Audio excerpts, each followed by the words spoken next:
मेरे प्रिय छात्रों, लास्ट वीडियो में हमने पढ़ा था अम्ल क्या है, क्षार क्या है, अम्ल और क्षार के रासायनिक गुण क्या हैं और उनके उपयोग क्या हैं। और हम सेकंड चैप्टर पढ़ रहे हैं अम्ल अम्ल क्षार व लवण। तो अम्ल क्षार का हमने अध्ययन कर लिया है। अब हम पढ़ेंगे लवण को। तो लवण क्या होता है, सबसे पहले हम लवण पढ़ेंगे। तो लवण क्या होता है, जब अम्ल व क्षार दोनों को मिला देते हैं तो लवण व जल मिलते हैं।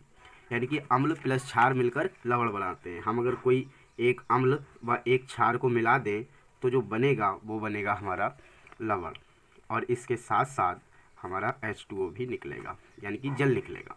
जैसे कि अम्ल ले लिया हमने HCl और क्षार ले लिया NaOH। कल हमने बताया था कि अम्ल क्या होते हैं, जिनके पास H+ होता है, और क्षार वो होते हैं जिनके पास OH- होता है। तो यहाँ पे ये लवण बनेगा, लवण बनेगा Na का, तो NaCl प्लस H2O। तो ये हमारा यहाँ पे अम्ल और क्षार मिलकर लवण बनाते हैं और जल निकालते हैं। इसमें अम्ल और क्षार दोनों मिलकर उदासीन हो जाते हैं, क्योंकि अम्लता और क्षारीयता दोनों मिलती हैं तो वो उदासीन हो जाती हैं। इसलिए इस अभिक्रिया को हम उदासीनीकरण अभिक्रिया भी कहते हैं, उदासीनीकरण अभिक्रिया भी कहते हैं। ना तो इसमें अम्लता का गुण रह जाता है, ना क्षारीयता का गुण रह जाता है, इसलिए इसे उदासीनीकरण अभिक्रिया कहते हैं। अम्ल और क्षार आपस में मिलकर उदासीन हो जाते हैं। तो हम इसको पढ़ लेते हैं। यही हमने इसमें थ्योरी में लिखा हुआ है कि अम्ल व क्षार आपस में मिला देने पर लवण व जल प्राप्त होता है। अम्ल व क्षार आपस में मिलकर अपने प्रभाव को समाप्त कर लेते हैं, इसीलिए अम्ल व क्षार को मिलने की अभिक्रिया को उदासीनीकरण अभिक्रिया कहते हैं। अम्ल प्लस क्षार मिलकर क्या बनाएंगे, लवण प्लस जल। अम्ल है HCl, क्षार है NaOH, तो NaCl प्लस H2O।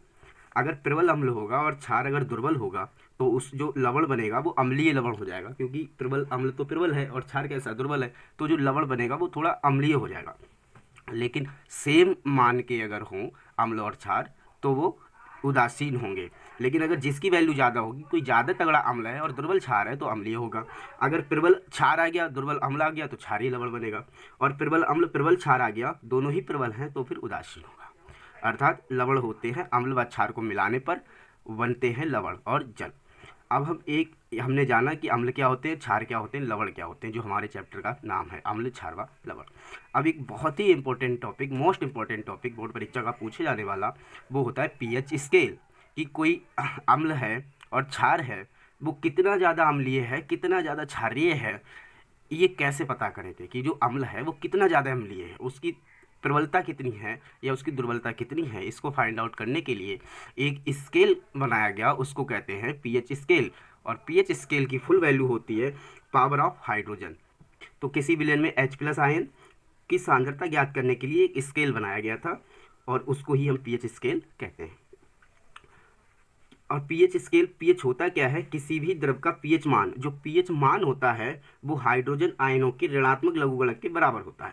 जो अगर हम कहें कि HCl दिया गया है और इसकी सांद्रता 0.001 मोलर है, तो इसका मान बताइए, यानी कि इसमें ये बताइए कि इसकी पीएच वैल्यू कितनी होगी। तो पहले तो हम ये पॉइंट वाले को लिखेंगे 1 × 10⁻³ 1 2 3 10⁻³ तो यहाँ पे 10⁻³ H+ आयन है।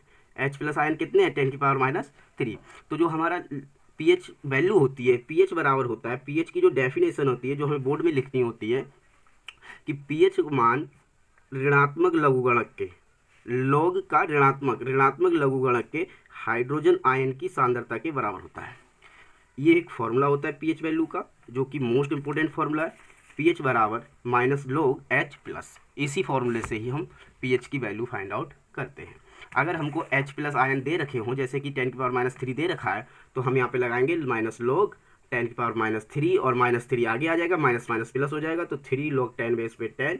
हम 9th में देखा था log की प्रॉपर्टी, 10⁻10 होता है तो ये 1 हो जाता है, और आंसर आ जाएगा 3। यानी कि पीएच बराबर 3, यानी कि ये इसका मान 3 है, यानी कि इसमें अम्लता 3 है। अब हम अगला पढ़ लेते हैं कि जो पीएच वैल्यू होती है किसी भी अम्ल व क्षार की जो पीएच वैल्यू होती है वो 0 से 7 तक होती है अम्ल, 6 तक, 6.9 तक क्या हो गया, अम्ल, और 7.1 से 14 तक होता है क्षार। और जो 7 होता है, ये 7 होता है उदासीन, ना तो अम्ल का गुण होगा और ना ही क्षार का गुण होगा। तो 0 से 14 तक नंबर होते हैं। ये 14 तक क्यों होते हैं, क्योंकि जो जल होता है H2O, उसमें H+ और OH-, और इनके आयनों का जो गुणनफल होता है H+ × OH-, इनका जो गुणनफल होता है 10⁻⁻14 होता है, इसीलिए यहाँ पे जो वैल्यू ली जाती है वो 14 ली जाती है।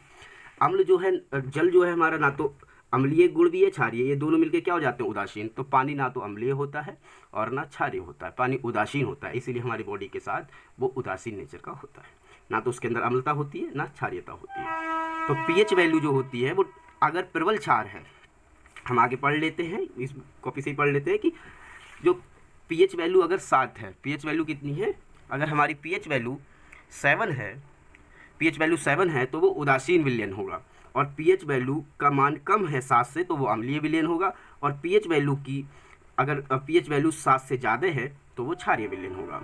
और ये एक हमें एक फार्मूला होता है H+OH- इंटू 10⁻⁻14। अगर मुझे H+ आयन दे रखे हैं तो मैं यहाँ से OH- आयन ज्ञात कर सकता हूँ, अर्थात इसी स्केल से हम क्षारीयता भी फाइंड आउट कर सकते हैं।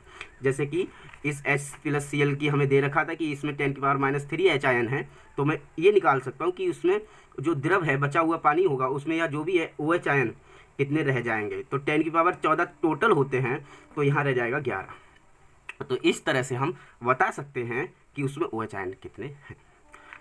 तो हम देख लेते हैं अगला, पीएच स्केल किस तरह का होता है। पीएच स्केल जो होता है वो इस तरह का होता है कि कुछ इस प्रकार का पीएच स्केल होता है हमारा।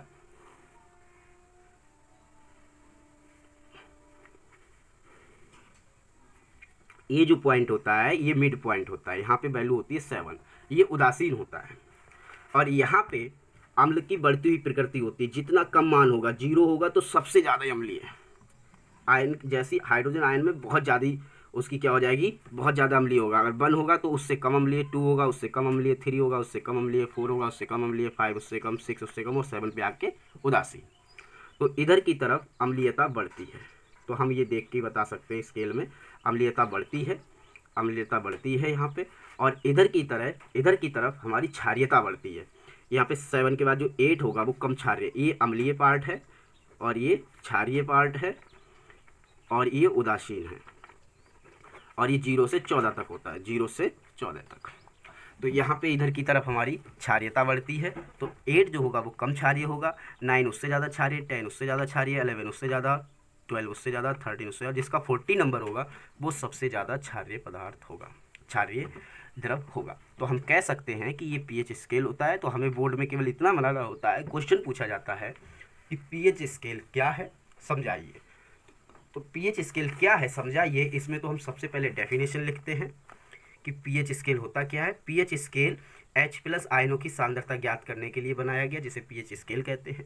फिर लिखते हैं पीएच वैल्यू क्या है। पीएच वैल्यू -log के H+ आयन के बराबर होती है। जैसे अब जो पीएच वैल्यू होती है किसी भी अम्ल व क्षार की, अगर ये कम या ज़्यादा हो तो हम पे कैसे इफेक्ट डालती है, हमारे दैनिक जीवन में इसका क्या महत्व है, ये पढ़ लेते हैं कि दैनिक जीवन में पीएच का बहुत महत्व है।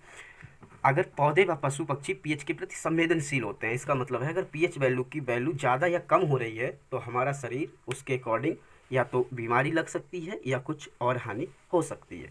तो पीएच वैल्यू क्या होती है, पौधों और पशु पक्षी सबके प्रति संवेदनशील होता है। हमारा शरीर जो होता है 7.0 से 7.8 पीएच की रेंज के बीच कार्य करता है, यानी कि उदासीनता की लगभग उदासीनता। अगर हमारे किसी कारणवश हमने बहुत ज़्यादा अम्ल ले लिया या बहुत ज़्यादा क्षार ले लिया तो हमारे शरीर के अंदर परिवर्तन होने शुरू हो जाएंगे। तो हमें ध्यान रखना है कि हमारे शरीर का जो पीएच वैल्यू होती है 7.8 से 7.8 होती है। तो इसी के बीच ही सारे पशु पक्षी और पौधे हमारे क्या होते हैं, संवेदनशील होते हैं। संवेदनशील का मतलब अच्छी तरह से काम कर सकते हैं। जैसे ही इससे पीएच वैल्यू ऊपर नीचे हुई तो फिर हम कुछ ना कुछ प्रभाव हमें देखने को मिल जाते हैं। ऐसी जो वर्षा होती है तो वर्षा में वातावरण में उपस्थित गैसें होती हैं, जिससे जल और गैसें मिलकर वो अम्ल बना लेती हैं, तो उसे हम अम्लीय वर्षा कह देते हैं। तो अम्लीय वर्षा का मान 5.6 होता है, जो कि हमारे लिए हानिकारक होता है क्योंकि वो अम्लीय होता है, और हमारी बॉडी होती है 7 से 7.8। तो हमारे लिए जो पहली बारिश होती है वो बहुत ही हानिकारक होती है क्योंकि वो अम्लीय वर्षा करती है।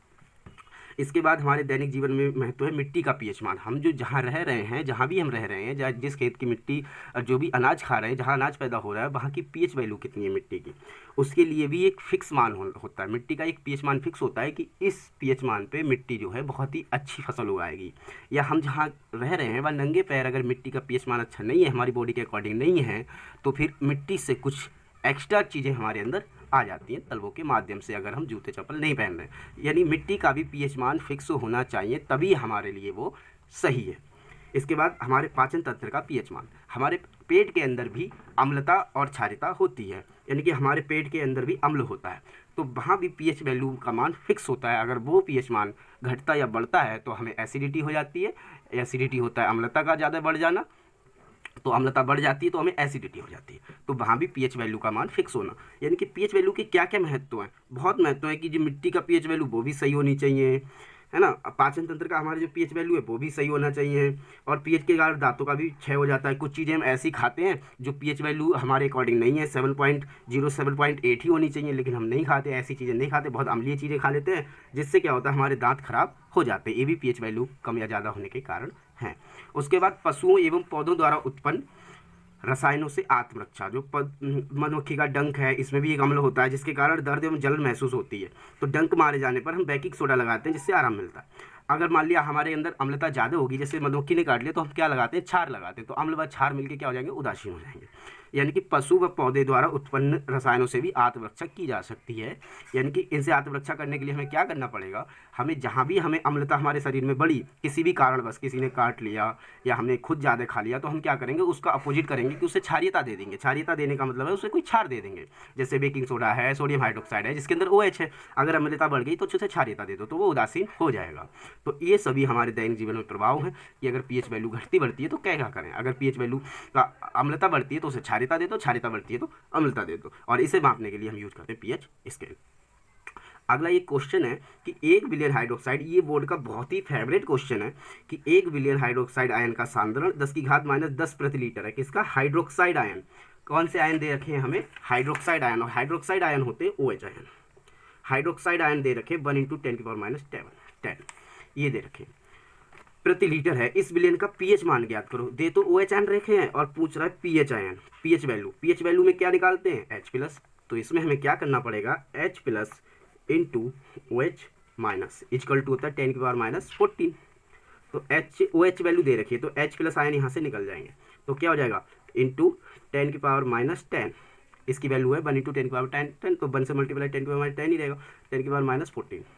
तो ये हो गया H+ इक्वल टू 10⁻14 -14 अपॉन 10⁻10। तो ये ऊपर जाके 10+ के हो जाएंगे, और ये हो जाएगा H+ इक्वल टू 10⁻4। तो H+ आयन आ गए। अब हमें पीएच वैल्यू का फॉर्मूला पता है। पीएच वैल्यू इक्वल टू होता है हमारा -log H+।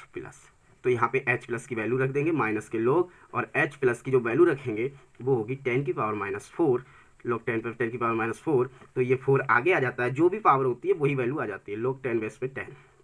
तो ये इसकी वैल्यू 1 होती है, तो यहाँ पे आ गया 4। तो पीएच वैल्यू जो इसकी निकल के आई है वो हो जाएगी 4। तो ये पीएच वैल्यू का मान आ गया 4। अर्थात ये एक अम्ल है। और अम्ल कैसा है? यानी कि ये मीडियम है, क्योंकि 0 बहुत ही ज़्यादा होता है, 3 फिर उससे कम, 4 उससे कम, 6 उससे कम, यानी ये मीडियम अम्ल है। इसकी अम्लता जो है वो मीडियम है।